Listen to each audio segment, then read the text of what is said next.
So for our next talk, we have Karl Kratzer, and he's going to be talking about terrapin nesting ground discovery and protection. How do you go? Do you scroll down for your next one? Or? You should just be able to hit down. It's just a PDF of the presentation. Okay, yeah. So I think, yeah, the mouse wheel, you should be good. Yeah. Okay. Good afternoon. My name is Karl Kratzer. I am a lifelong member of the Virginia Herp Society. I am also a member of the Machicomoco State Park Friends of Machicomoco. So FOM is going to be that acronym. As you can see, well, Machicomoco is dedicated to a lot of indigenous populations of Virginia. So the word Comotans is the Algonquin word for terrapins. Its location is on the north bank of the York River in Gloucester County. It is surrounded by Timberneck Creek, Cedar Bush Creek, and Poplar Creek.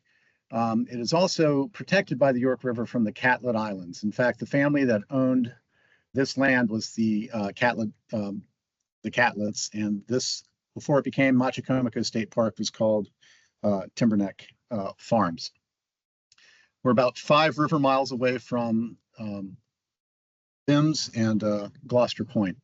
There is a lot of marsh habitat surrounding the entrances to Cedar Bush, Poplar, and Timberneck creeks, and then these creeks become very incised. And I'm just going to use the word less turtley as you get up into more of the headwaters. Lots of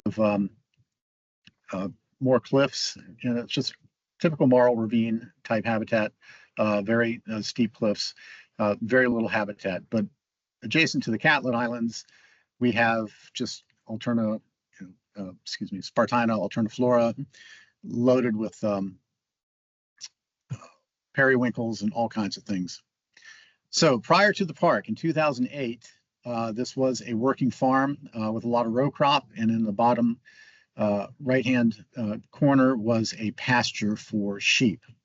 In 2008, the property owners, the Catlets, decided, 2008 would be a good year to start a development. So, and next couple of slides, this is all fun with Google Earth historic pictures. If you guys have Google Earth Pro, I highly recommend it. It is fantastic for our studies and looking at what you can do. So moving forward, even with the crash in 2008, this development moved forward and started installing its ring road and its infrastructure, stormwater management ponds, and divided the park into 49 different residential lots. And there it sat and did nothing forever. Didn't sell. And in about 2020, Dominion Energy purchased this development as mitigation for a major project that they were working on and deeded it to the state. And that alone represents a fascinating problem for the state, in that here we've given you a square mile and you can dedicate it to a park. We're going to give you a little bit of money, but you figure out the rest from there. Little has changed since the park opened, and I want to say Virginia Herp Society sampled Machicomoco in April of 2021 and provided some of the foundation biological species that are at the park's relational database. Nothing has changed. A significant portion of the interior park is still farmed. That big green area was planted in longleaf pine. I'm not sure why that was done. Somebody has actually told me that they hope to get red cockaded woodpecker, which is just not going to happen north of the York River. But very little of the park has changed as far as amenities, except for the park campground. It's important to note that the state has had this parcel again for several years.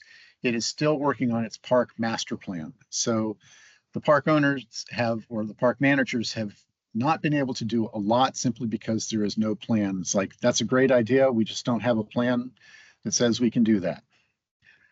So what has happened? And this is much more botany than it is herp, but I'm getting to the herps, I promise.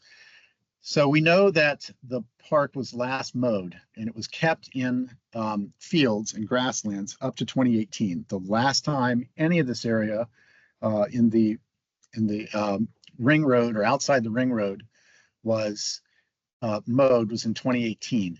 In the 6 years since then, it has been completely overgrown and colonized, not just through early successional vegetation that we would expect, loblolly pine, tulip poplar, sweet gum, but Callery pears, or Bradford pears as they're better known here. In fact, the Friends of Machicomoco and other volunteers helped the park sample and develop its biological database for the plants, and we've estimated over 35,000 Callery pears have invaded the park. The state was pretty shocked at that number. That's an incredible density, and to think that that's 6 years worth of growth. So if you come to our park in April, it is beautiful. Just keep the windows up because Callery pears stink, and the park is. All right, so I personally started walking around this park in spring of 2023, and I started noticing this terrapin on one of the walking trails, and I was shocked. I am part of the Virginia Herp Society. Turtles are not my area of expertise. Immediately called my friend Jason and Susan Watson and said, "Hey, I've got this turtle. It's got a barnacle on the back, but I'm 600 feet from water. Can you confirm what it is?" "Yep, that's a terrapin, Karl." And so that was news to me. I thought they were much more coastal species, and they are, but found one trying to lay a nest, found 3 the next weekend, and then started looking at other Friends of Machicomoco, and we, in 2023, found 9 element occurrences of terrapins in the park and located those coordinates, and then, of course, sent that to the state. We brought that to the attention of the park management to say, "Hey, you haven't finished this park management plan. We have this special thing. This is probably a cornerstone species that you may want to think about, and we might want to manage for it." And the state said, "That's cool." So we asked Dr. Randy Chambers from William & Mary to come up and take a look at what we found. Dr. Chambers met us in August of 2023, grinning. He said the last time he had a study at the Catlett Islands, I believe it was 2017, he had a capture-recapture study and said they didn't find anything. They didn't have any recaptures. Now he knew where all those turtles were going. So we met with the state, we met with William & Mary, Department of Conservation and Recreation, who runs the park, and we had a meeting at VIMS, and the state asked us to provide more data. So in April of 2024, we started our this year's review of the park, and we found 164 predated nest locations, took pictures of them. Everybody was able to use a GPS camera. I mean, just use the GPS app on your smartphone, very free to use. They're pretty accurate. And again, 164 predated nest locations through the nesting season. So end of April through the end of July. We kept a database of all those. We uploaded all the pictures. We have some interesting evidence. We have anecdotal evidence of double clutches and at least one location of a potential triple clutch. Terrapins will breed, nest, go back into the water, breed, nest, and do this potentially up to 3 times in a given year. And we have some evidence of that. We were a citizen-led group, so we were not allowed to handle any turtles. Everything we did was through pictures. And of course, predated nests are just predated nests. In addition to the 164 predated nest locations, we do have 20 new element occurrences of actual pictures of terrapins, and that has been dutifully sent to the state.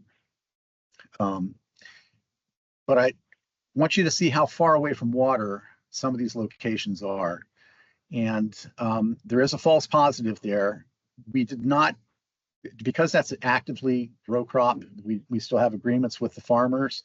We did not take any of our pedestrian surveys into the farm fields, although we have several accounts of turtles crossing from the farm fields. We just never went into them. But one of our locations of this little guy was right there, and that's 800 feet away from the closest water source. So it's just fascinating. And one of the individuals from Virginia Tech was talking this morning about cattle and the bog turtle. Similarly, what we have is this is, oh, I'm sorry, I jumped ahead of myself. My apologies. Anyway, we presented all this data to the state.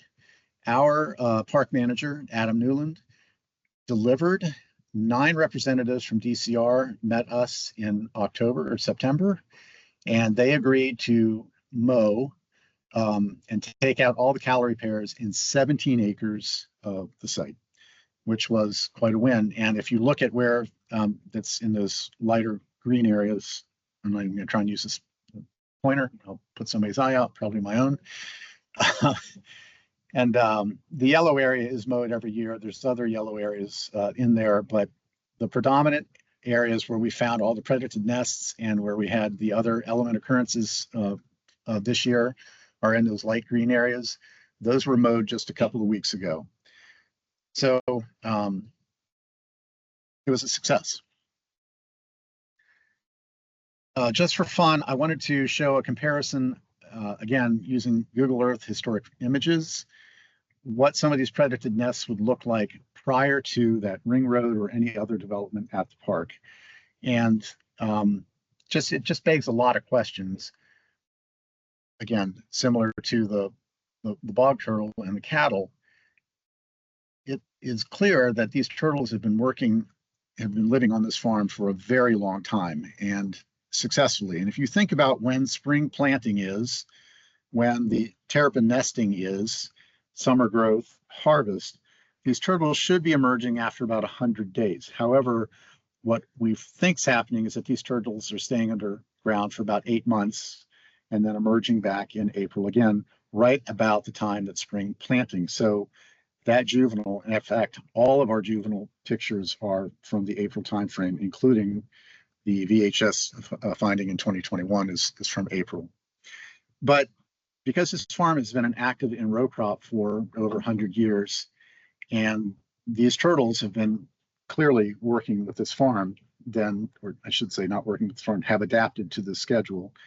This has been working. So the whole point was to get this area mowed and try and reestablish some of the habitat. So what did we accomplish? We just made state wildlife officials and state DCR officials aware that this particular species is there. It's, I know Megan is running the Diamondback Dash, but we have found a confirmed nesting ground for the state and have made them aware. It has affected the park master plan. The 20th of this month, they will be bringing that out, and then they should be publishing that next year. But this is going to be a keystone species for how they manage the grasslands. And it's not just for the terrapin. We also have a big bobwhite population and sparrow population that needs these grasslands. So one of our sells to the state for mowing this area was it's not just for the terrapin, it's for all of our other ground nesting species. And that seemed to go well. We've initiated conversations and working with professors at William & Mary and VIMS and Christopher Newport. We are still looking for any other professors that want to join us or the VHS for any other studies at the park. You have a ready and willing citizen-led volunteer group that can loan arms and experience. So for the students in here, look towards Virginia Master Naturalists and look just for citizens that can be your labor. If you can't find, grad students to go out after, lots of retired people are willing to go do that here. We also joined the Diamondback Terrapin Working Group. That's kind of like Park. It's a collection of university professors and groups that are focused on the Diamondback Terrapin. That's from Massachusetts all the way to Texas and over to Bermuda. Dr. Randy Chambers is the treasurer of that group, so we had an initial and an easy in with that. Next steps, we are going to continue to monitor these areas, particularly the areas that were mowed, and we will maintain our surveillance and keep reporting element occurrences of predator nests and live terrapins. And I'd like to work towards, because we were citizens, we were not allowed to handle any terrapins, again, just with pictures, but we would love to work with universities. And what we know about terrapins and about this is a Machicomoco population. Their home range is such that, you know, this population is going to be around here. And I would like to grow this work into what else we can find about these terrapins, you know, get some individual names, do some radio tagging, but again, we're working with the university and get the appropriate permits. And just make Machicomoco a great place to learn about terrapins.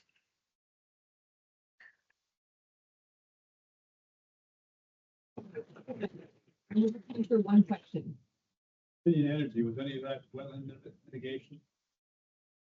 The whole project was mitigation for the shoot, Dave. No, it was for their electric transmission line, for burying their electric transmission line under the James, and I just But it was trading for something. it was a trade, right? It was a barter, but it was not just wetland mitigation. It was an actual land gift. Thank you so much.